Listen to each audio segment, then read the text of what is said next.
We've seen managers in the past who would avoid that subject. They wouldn't say this is a relegation battle, almost as if they were protecting the dressing room. You don't hide away from where we are at all. Oh, mate, that's the one thing I said to them.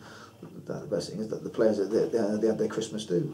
The natural reaction, the first thing I wanted to do was go in and say, like, you know, your Christmas do, cancelled, forget about it. And then you think, like, who would that benefit, me or them?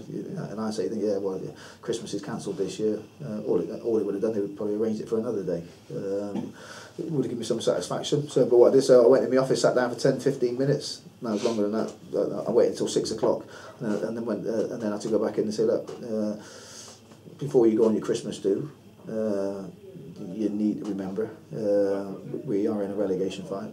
We're in a relegation fight. This changing room has got us into a relegation battle, and it's going to be this changing room that's going to get us out of it as well. Now, what you do collectively when you're going out, I'm hoping for some period of time during that Saturday night, Sunday, whatever it was, some part of the time we're thinking about the collective impetus that's needed from that changing room to get us out of trouble. You could talk about team spirit. Do you get team spirit by going out socialising and drinking? I don't believe you do. I think you get team spirit out on the training pitch and on stadium pitches. That's where you get your team spirit. That's where you get your work ethic and your teamwork. I know you give a lot of responsibility back to the players, self-evaluation, self-assessment, analysis.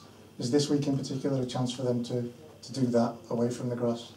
Away from yes and no, but the emphasis this week is going to be mainly spent on the grass, where we need to find out. We need to test the players and see as and when they make mistakes, put them into different circumstances, and then give them different options. Identify when they're making mistakes, and then iron out. It's very that you can't do everything for every player. You can't kick every ball. You can't make every decision for every player. I think we've got young players that are learning their trade collectively, which is difficult. But what we make sure that we keep out of them is the fear factor. Don't be scared of making mistakes, because, like I say, better players at better football clubs, bigger football clubs, are making the same mistakes.